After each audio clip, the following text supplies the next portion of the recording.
आज जो हम टॉपिक का अध्ययन कर रहे हैं, इंडियन मॉनसून, उसकी प्रकृति, नेचर ऑफ इंडियन मॉनसून। ध्यान देना इस पे, सबसे इम्पोर्टेंट टॉपिक है ये।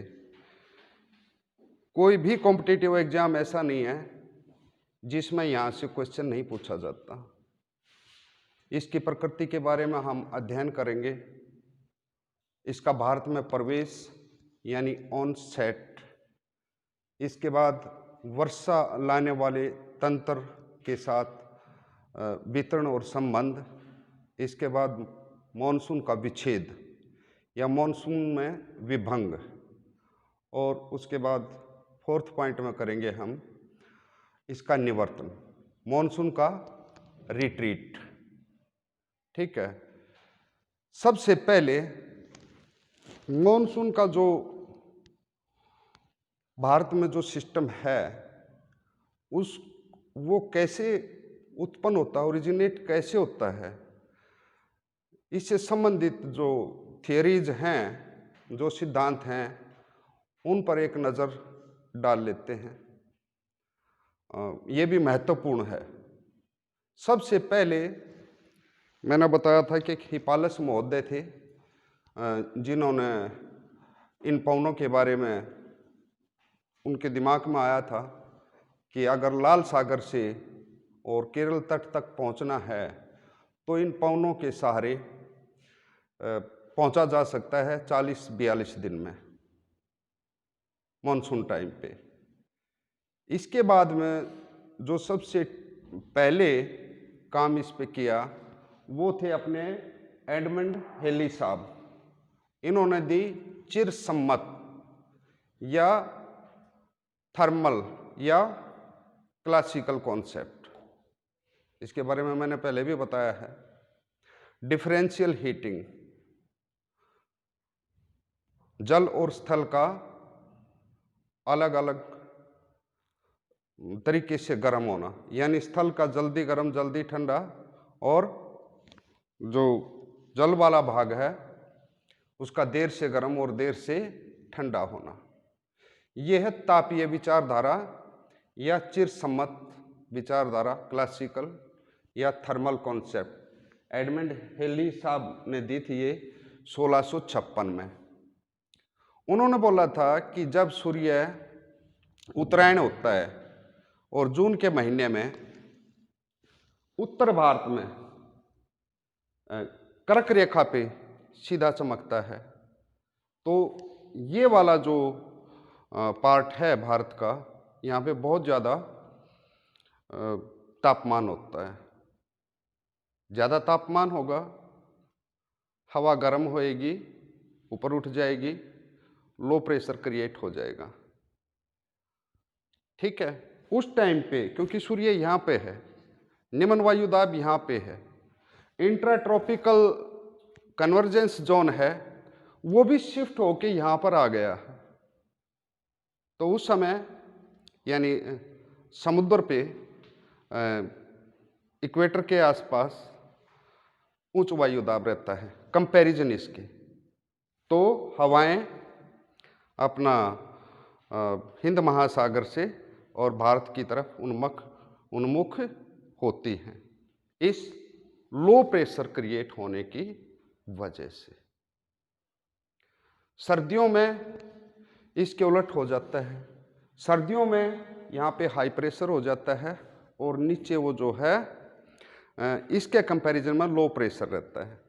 तो उत्तरी पूर्वी मॉनसून चलती हैं, और गर्मियों में दक्षिण पश्चिम मॉनसून जो पूरे भारतवर्ष में वर्षा लाती है। तो ये 1656 में जो थर्मल कॉन्सेप्ट दी थी अपनी थ्योरी एडमंड हेली साहब ने 1656 में। इसके बाद एच फ्लोन महोदय, ये जर्मन से थे और ये इंग्लैंड से थे। पहले वाले जो एडमंड हेली साहब थे वो इंग्लैंड से थे, और जो एच फ्लोन साहब ये जर्मन से थे। मेन अगर आप देखेंगे तो जो इसका सिद्धांत है वो थर्मल ही रहेगा, लेकिन उसमें कुछ कुछ चीज़ें जुड़ती रही। कुछ नए विचार आते रहे। उन्होंने बोला कि ये जो है डायनेमिक थ्योरी दी उन्होंने। कौन सी थ्योरी दी? गतिक विचारधारा। उसमें क्या था कि सूर्य उत्तरायण और जब दक्षिणायन होता है तो उसमें सब कुछ शिफ्ट होता है। प्रेशर बेल्ट भी शिफ्ट होते हैं, आइसोथर्म्स भी शिफ्ट होते हैं, ठीक है। और जो पवने, सन्मार्गी पवने, पछुआ पवने, उनमें भी खिसकाव आता है। तो उसके पीछे कारण ये है। उन्होंने क्या बोला, अपना एच फ्लोन 1951 में आज़ादी के बाद उन्होंने ये विचारधारा दी थी कि जैसे सूर्य उत्तरायण होता है तो प्रेशर बेल्ट भी खिसकती है, और जो इक्वेटोरियल लो प्रेशर बेल्ट थी वो खिसक के कहाँ पे आ जाती है? 25 डिग्री नॉर्थ के आसपास, और यहाँ पे लो प्रेशर क्रिएट होता है। बातें मिलती जुलती हैं, वही थर्मल है, लेकिन इसने जो पेटियों का खिसकाव का विचार इसमें दिया।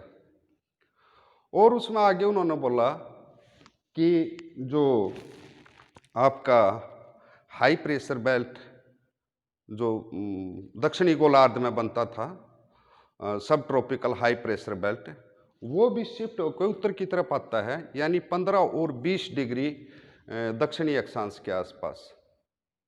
और वहां से जो दक्षिणी पूर्वी सन्मार्गी पवने थी,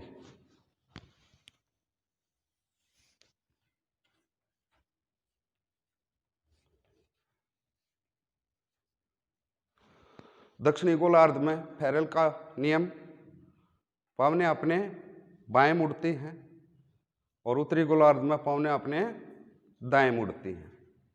तो उन्होंने बोला कि जब दक्षिणी पूर्वी सन्मार्गी पवने या ट्रेड विंड्स या व्यापारिक पवने जिनको बोलते हैं, वो चलती हैं, उस टाइम पे जो सब ट्रॉपिकल हाई प्रेशर बेल्ट है सदर्न हेमिस्फीयर वाली, वो 15-20 डिग्री जो दक्षिणी अक्षांश है उस पर शिफ्ट हो जाती है।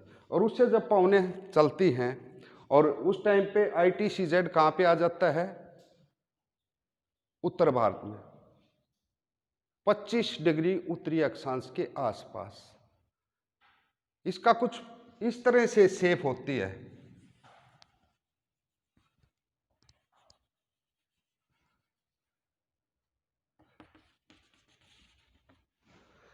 ध्यान रहे, कर्क रेखा 23.5 डिग्री पे है, लेकिन ITCZ ये यहां पे क्यों आया?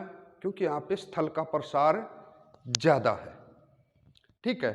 तो उसने बोला कि जब वो सबपोलर जो हाई प्रेशर बेल्ट है उससे पवने चली निम्न वायुदाब की तरफ, जैसे उन्होंने इक्वेटर को क्रॉस किया, इक्वेटर क्रॉस करते ही फेरेल का नियम, पवने अपने दाएं मुड़ेंगी।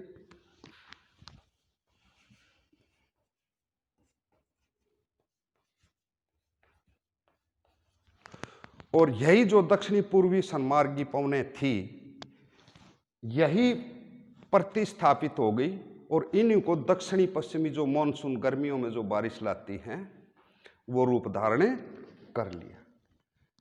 एक्चुअली वही बदला हुआ रूप जो दक्षिणी पूर्वी जो सन्मार्गी पवने थी, ट्रेड विंड्स थी, इक्वेटर क्रॉस करने के बाद अपने राइट को मुड़ जाती हैं और दक्षिणी पश्चिमी मॉनसून के नाम से जानी जाती है।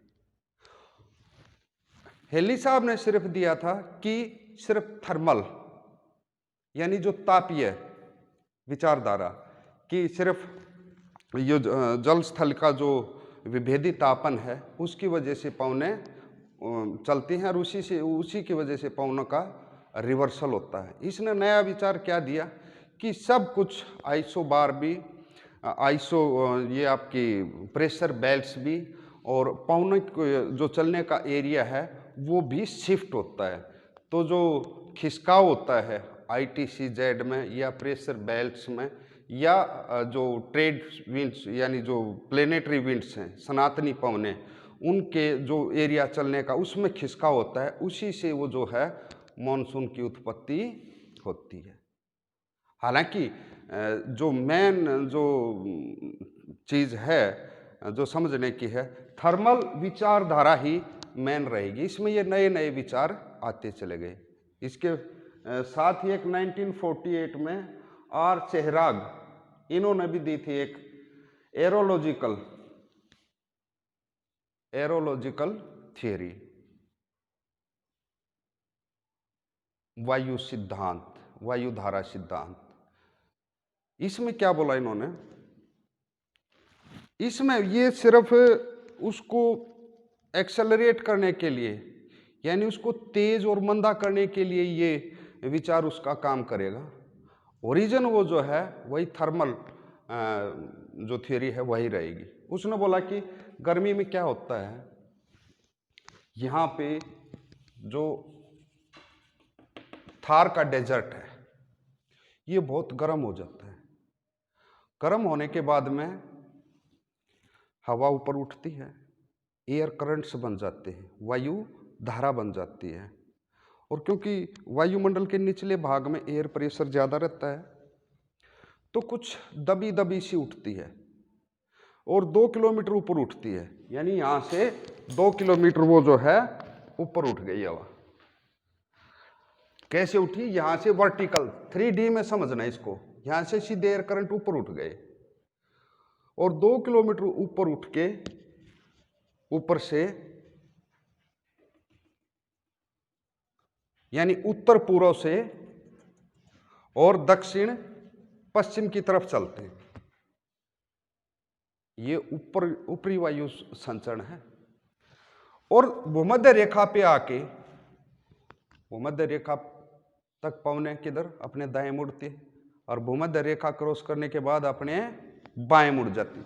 यहां से फिर ये बाएं मुड़ गई और जो 15-20 डिग्री पे आपका जब जो सब ट्रॉपिकल हाई प्रेशर बेल्ट इस समय दक्षिणी गोलार्ध में होता है, यानी उपध्रुवीय जो उच्च दाब कटिबंध है, वहाँ पे ये डिसेंड करती हैं, यानी वहाँ पे ये नीचे उतरती है और वहीं से फिर दक्षिणी पूर्वी सनमार्गी पवनें चलती, यानी उसको धक्का देती हैं, यानी उसको तेज करती हैं। और ये मानसून पवनें इसको क्रॉस करने के बाद में इक्वेटर को क्रॉस करने के बाद दक्षिणी पश्चिमी मानसून का रूप धारण कर लेती। विचार वही है। इसने सिर्फ एक नया ये एक चीज़ जोड़ दी इसमें कि एक एयर करंट बनता है, थार का डेजर्ट ज़्यादा गर्म हो जाता है और करंट ऊपर उठता है और वो उत्तर पूर्व से दक्षिण पश्चिम की तरफ चलता है 2 किलोमीटर ऊपर, और भूमध्य रेखा क्रॉस करने के बाद में वो उच्च वायुदाब का जो कटिबंध 15-20 डिग्री पे आया हुआ है वहाँ पे डिसेंड करता है और वहाँ से फिर बूस्टअप करता है किसको, दक्षिणी पूर्वी सनमार्गी पवनों का, और वही भूमध्य रेखा क्रॉस करने के बाद में दक्षिण पश्चिमी मानसून बन जाती है। तो ये था एरोलॉजिकल आर चेहराग ने, इतना महत्वपूर्ण नहीं है लेकिन फिर भी एक विचार है तो आपको पता होना चाहिए। फिर है एक अपने पी कोटेश्वर साहब, डायनेमिक के बाद में ये महत्वपूर्ण है, पी कोटेश्वर 1952, ये हिंदुस्तान के ही हैं। इन्होंने अपनी विचारधारा दी जेट स्ट्रीम विचारधारा ऊपरी वायु संचरण में। इन्होंने 2 किलोमीटर तक यहाँ पे एयर करंट को उठाया था, 2 किलोमीटर तक एयर करंट को, ध्यान रखना किसने कहाँ तक उठाया था, लेकिन इसने एयर करंट को उठा दिया 12-13 किलोमीटर तक, ट्रोपोपास तक, यानी क्षोभ जो सीमा है क्षोभ मंडल की जो ऊपरी सीमा है 12-13 किलोमीटर तक उठा दिया। कारण वही कि थार का जो मरुस्थल है उस बहुत गर्म हो जाता है, इंटरट्रॉपिकल कन्वर्जेंस जोन यहाँ पे है। दूसरा जो मानसून पवनें आ रही हैं बारिश कर दे रही हैं, लेकिन उनमें लेटेंट हीट भी होता है, बारिश होगी तो लेटेंट हीट भी निकलती है, वो भी प्लस हो जाती है और वो भी एयर करंट को बनने के लिए शक्ति प्रदान करती है। तो 12-13 किलोमीटर उठ जाता है यानी क्षोभ सीमा के पास। और फिर वही यहाँ से मतलब कितना उठ गया, पहले 2 किलोमीटर उठा था, अब कितना 12-13 किलोमीटर पे। और वही उत्तर पूर्व से दक्षिण पश्चिम की तरफ भूमध्य रेखा क्रॉस और सब ट्रॉपिकल हाई प्रेशर बेल्ट पे डिसेंड्स करती है। और वो फिर वही कार्रवाई जो मैं पहले बताया। ये थी पी कोटेश्वर की, पी कोटेश्वर। भारत आजाद हो गया था, हिंदुस्तान और रशिया के संबंध ठीक ठाक थे उस टाइम पे। कुछ ये 72 की बात है, 4 साइंटिस्ट भारत के और 2 साइंटिस्ट रशिया के इसका तोड़ पाने के लिए आसमान में हवाई जहाज से यात्रा की सौरमंडल के ऊपरी हिस्से में। और उन्होंने अनुभव किया, साइंटिस्ट थे, जानकारी थी कि कभी बहुत फास्ट हो जा रहा है और कभी ये जो है मंदा होता है।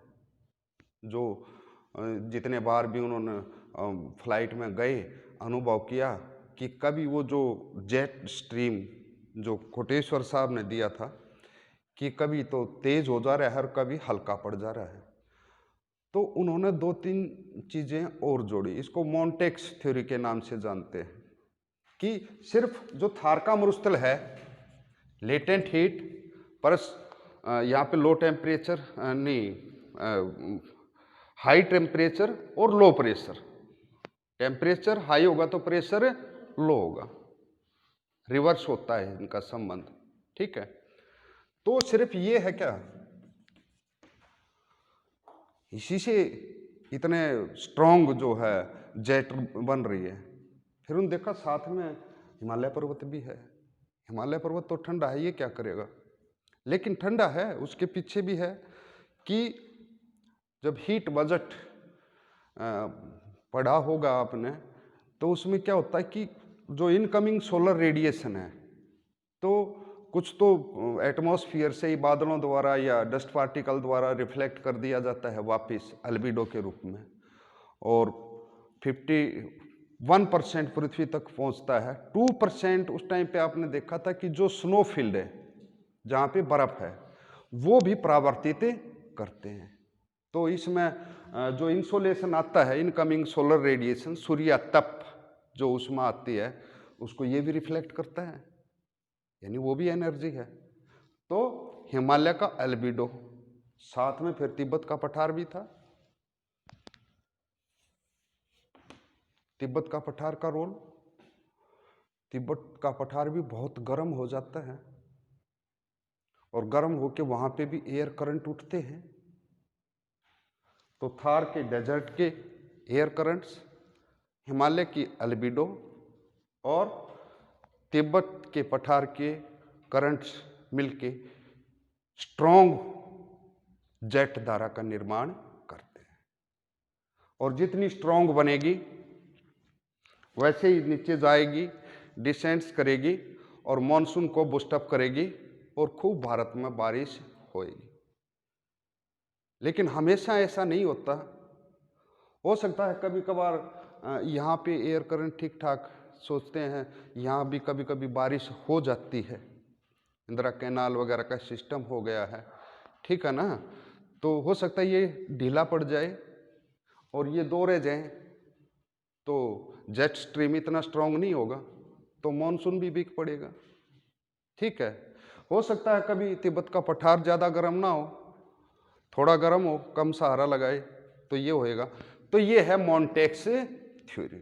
तो ये है आपकी सबसे पहले आपकी एडमंड हेली साहब ने थर्मल कॉन्सेप्ट दिया, उसके बाद में आर सेहराग एरोलॉजिकल आपकी थ्योरी दी मॉनसून से संबंधित, उसके बाद एच फ्लोन गतिक विचारधारा मॉनसून से संबंधित डायनामिक थ्योरी आपके एच फ्लोन साहब ने 1951 में दी, और पी कोटेश्वर साहब ने जेट थ्योरी मॉनसून से संबंधित जेट विचारधारा दी, ठीक है। उसके बाद मोनेक्स थ्योरी जो साझा प्रयास था भारत और रशियन साइंटिस्ट का। उन्होंने इसका अध्ययन किया और तब उन्होंने तिब्बत के पठार के एयर करंट्स प्लस हिमालय का अल्बिडो और थार के डेजर्ट के जो हैं एयर करंट उनको प्लस करके कब कैसे जेट स्ट्रीम स्ट्रॉन्ग बनता है वो किया। अब आप पे चारों आ जाए कि इसमें किसका महत्वपूर्ण योगदान है, क्वेश्चन तो यही आएगा ना। देखो ये विचार जुड़ते गए। फ्लोन ने डायनेमिक का दे दिया कि शिफ्टिंग होती है प्रेशर बेल्ट की, इसने बोल दिया कि नहीं वो थोड़ा सा 2 किलोमीटर ऊपर जाके एयर करंट्स उठते हैं और वो साउथ में जाते हैं और वो बूस्टअप करते हैं। मतलब चल तो रहा था, सिर्फ बूस्टअप किया या ढीला किया, बात यही ना। उसके बाद में कोटेश्वर साहब ने थोड़ा सा तीनों को जोड़ के वो स्ट्रॉन्ग बना दिया, ठीक है ना। लेकिन वो चल तो रहा ही था, उसको एक्सेलरेट कर दिया या धीमा कर दिया। जब ये एयर करंट्स हल्के बनेंगे या एल्बिडो कम होगा या तिब्बत का पठार कम गर्म होएगा तो जेट भी थोड़ा सा धीमा होएगा तो मॉनसून भी धीमी होएगी। लेकिन इसकी जड़ में जो विचारधारा आपकी थर्मल कॉन्सेप्ट ही रहेगी, यानी डिफरेंशियल जो हीटिंग होता है सूर्य के उत्तरायण और दक्षिणायन होने से। इसके बाद इसमें ये नई नई चीजें जुड़ती चली गई। तो कोई पॉइंट्स अगर पूछना है तो आप इसमें पूछ सकते हैं। नेक्स्ट अब हम देखते हैं, इसको मैंने पहले बोला था कि 4 पॉइंट्स के अंतर्गत अध्ययन करेंगे। मानसून का आरंभ तथा उसका स्थल की ओर बढ़ना। मानसून का आरंभ कब होता है? 21 मार्च को सूर्य कहाँ होता है? 21 मार्च और 23 सितंबर। 21 मार्च और 23 सितंबर भूमध्य रेखा पे होता है। 21 जून को कहाँ होता है? 21 जून को होता है आपकी ट्रॉपिक ऑफ कैंसर पे, और 22 दिसंबर को कहाँ पे होता है? आपकी ट्रॉपिक ऑफ कैप्रिकॉर्न पे। तो जैसे ही मार्च के बाद शिफ्ट होना शुरू होता है, कौन सा? ITCZ, intra tropical convergence zone. April में उसकी पोजीशन यहां पे होती है,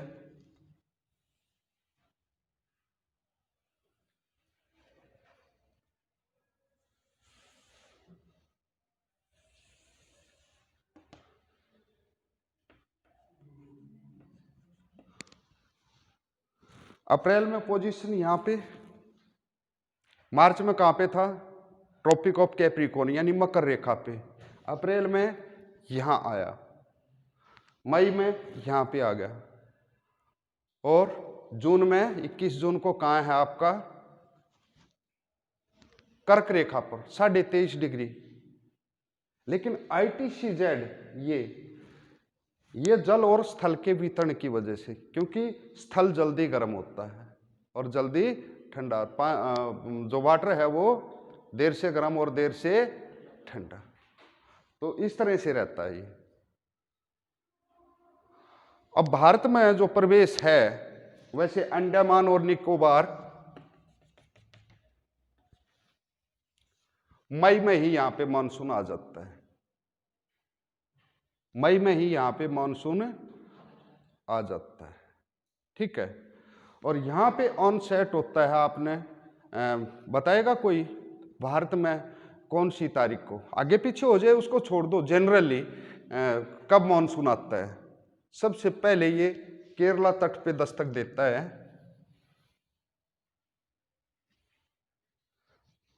1 जून।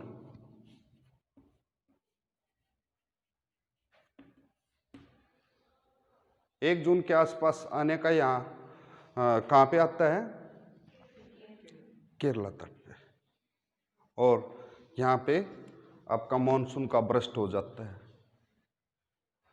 मानसून बर्स्ट और क्लाउड बर्स्ट, उसमें भी थोड़ा अंतर है, आगे चल के देखेंगे हम। तो मानसून का बर्स्ट 1 जून को अगर सामान्य है, समय पे है मॉनसून तो केरला में आ जाता है। 10 जून के आसपास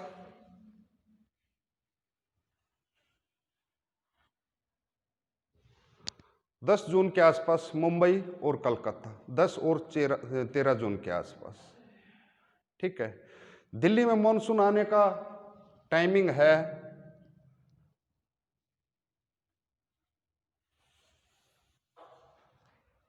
1 जुलाई। बीच में भी डेट है वो आप देख लेना। उसके बाद 15 जुलाई तक पूरे भारत को कवर कर लेता है।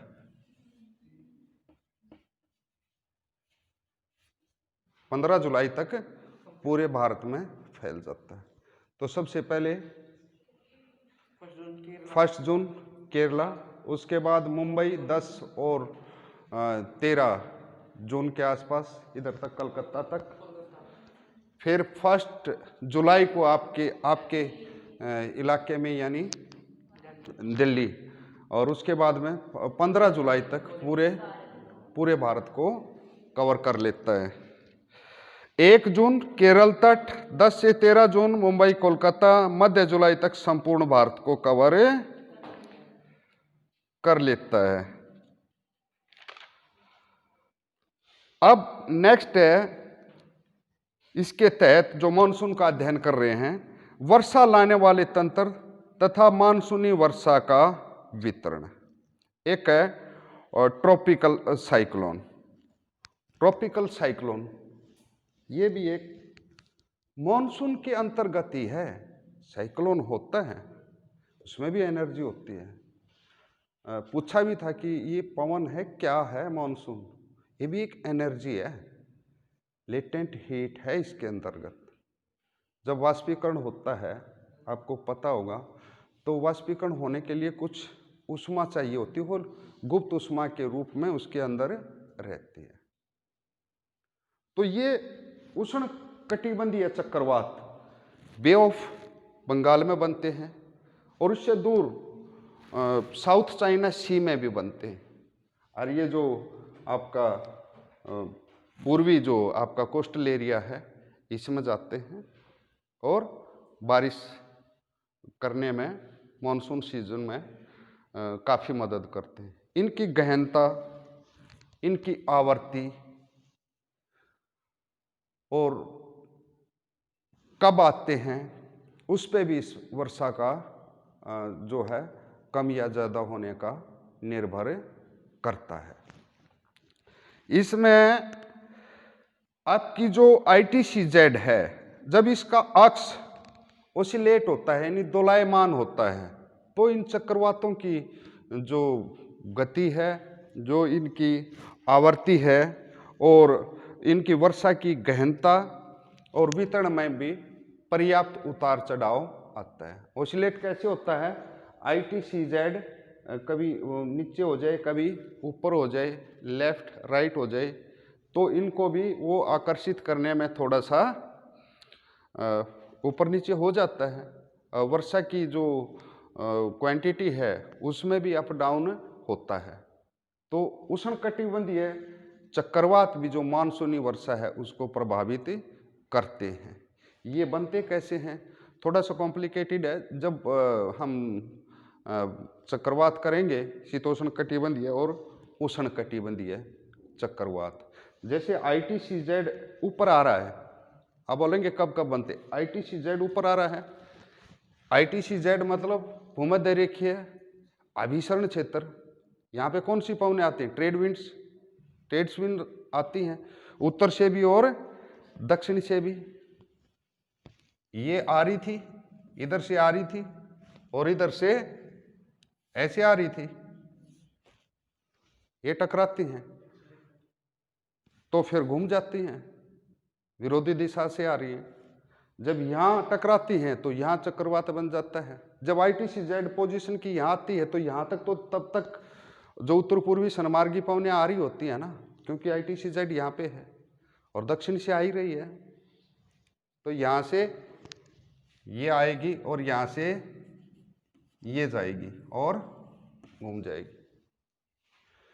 साइक्लोन एंटी क्लॉकवाइज घूमते हैं, एंटी क्लॉकवाइज।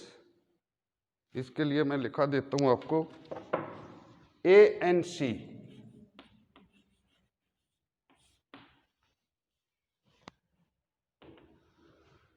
आपको ये भी याद रखने की बात है, ANC एंटी नहीं, just listen me, anticyclone in northern hemisphere clockwise direction.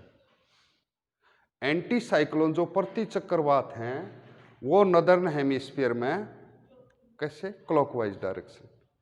Cyclone in northern hemisphere anticlockwise direction. कैसे चलते हैं, घड़ी की सुइयों की विपरीत दिशा में, क्या, साइक्लोन।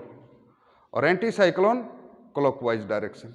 ये कहां की बात है, आपकी नदर्न हेमिस्फीयर की। और सदर्न हेमिस्फीयर में इसका उल्टा कर दो, सदर्न हेमिस्फीयर में जस्ट उल्टा कर दो, यानी cyclone in clockwise direction and anti cyclone in anti clockwise direction. Generally जो शीतोष्ण कटिबंध है वो पश्चिम से पूर्व को मुंह करते हैं और इनकी कोई निश्चित तो दिशा नहीं होती, लेकिन मुख्यतः ये पश्चिम से पूर्व की तरफ चलते हैं। चाहे वो आप साउथ चाइना सी में देखें, चाहे आप उसमें अंध महासागर में आप जो साउथ ईस्टर्न पार्ट अमेरिका का है वहाँ पे देखें, चाहे आप ऑस्ट्रेलिया में देखें, चाहे भारत में देखें। भारत में भी जो अरेबियन जो कोस्टल एरिया है यहाँ पे बहुत कम आते हैं, लेकिन आपने देखा होगा कि यहाँ पे आपका उड़ीसा, आंध्रा और तमिलनाडु के तट पे बहुत सारे चक्रवात आते हैं और सुपर साइक्लोन भी आते हैं। तो उष्ण कटिबंधीय चक्रवात की जो आवृत्ति है, जो उसकी गति है, उससे भी इसका वो जो है पर्याप्त उतार चढ़ाव आता है मॉनसून की वर्षा में। दूसरा जो तंत्र है, जो रेन बियरिंग जो सिस्टम है, दूसरा तंत्र अरब सागर में उठने वाली दक्षिणी पश्चिमी मॉनसून जो पश्चिमी तट व घाट पर पर्वत कर वर्षा करती है। इसकी जो तीव्रता है वो दो कारकों से जुड़ी है, समुद्र से दूर घटित होने वाली मौसमी दशाएं और अफ्रीका के पूर्वी तट के साथ भूमध्य रेखीय जेट प्रवाह की स्थिति, जो मैंने अभी आपको बताया था। ठीक है, ये जो अरब सागर से उठने वाली जो शाखा है ये पर्वतकृत वर्षा करती है।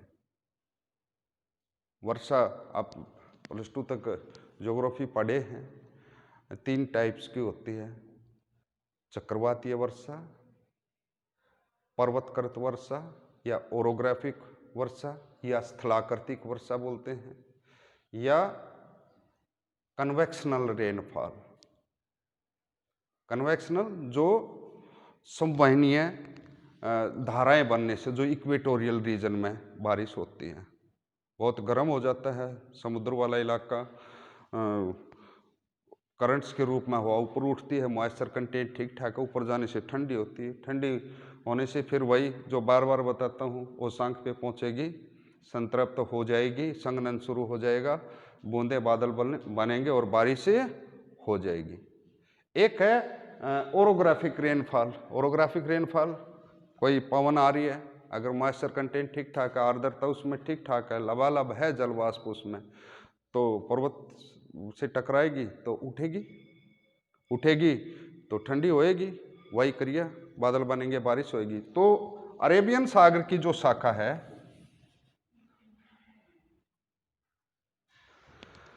यहाँ पे इसके पश्चिम में जो पश्चिमी तटीय मैदान है खूब बारिश करती है, साउथ में बहुत ज़्यादा करती है, और जैसे नॉर्थ की तरफ जाते हैं प्रायद्वीप में कम होती जाती है।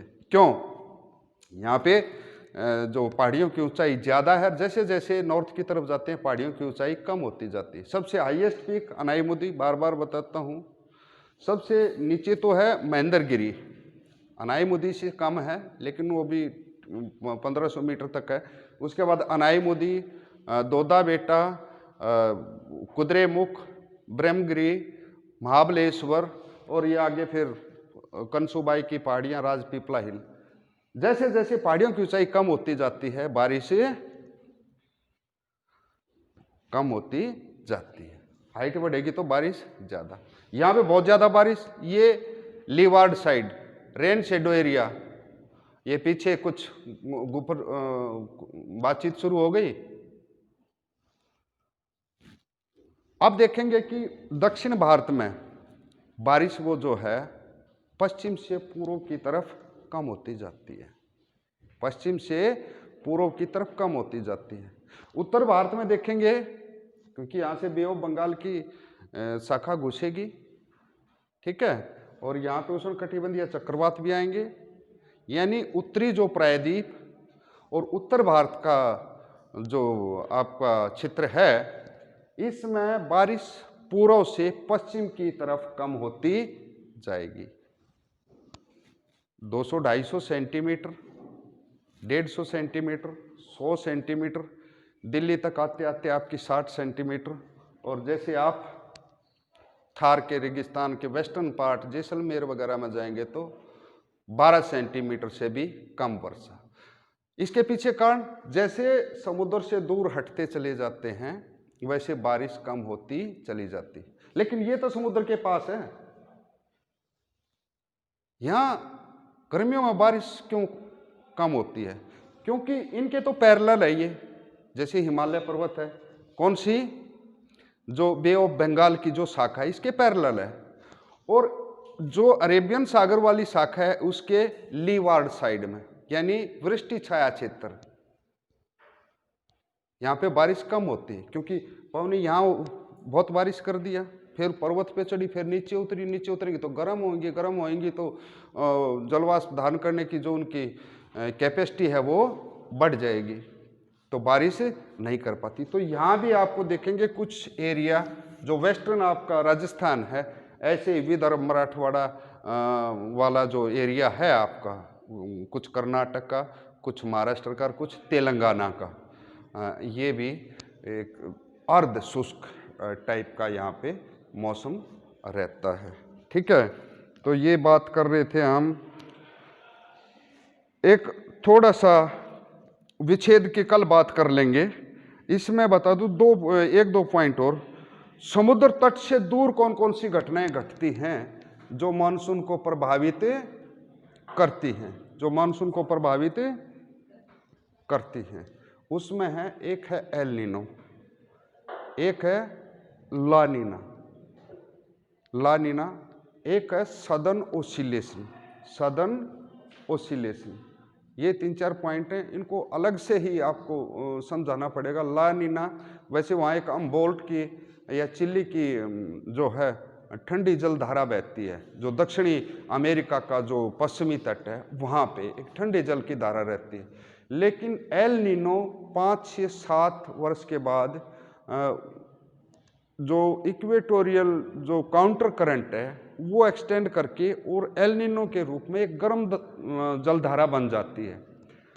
उससे क्या है कि जो एटमॉस्फेरिक प्रेशर है पैसिफिक ओशियन का और इंडियन ओशियन का, उसमें काफ़ी अंतर आ जाता है। जब एल नीनो होती है तो हमारे मॉनसून पे विपरीत असर पड़ता है, देर से आता है, कम बारिश करता है, ठीक है। तो ये है, इसके बारे में बाकी कल करेंगे बात।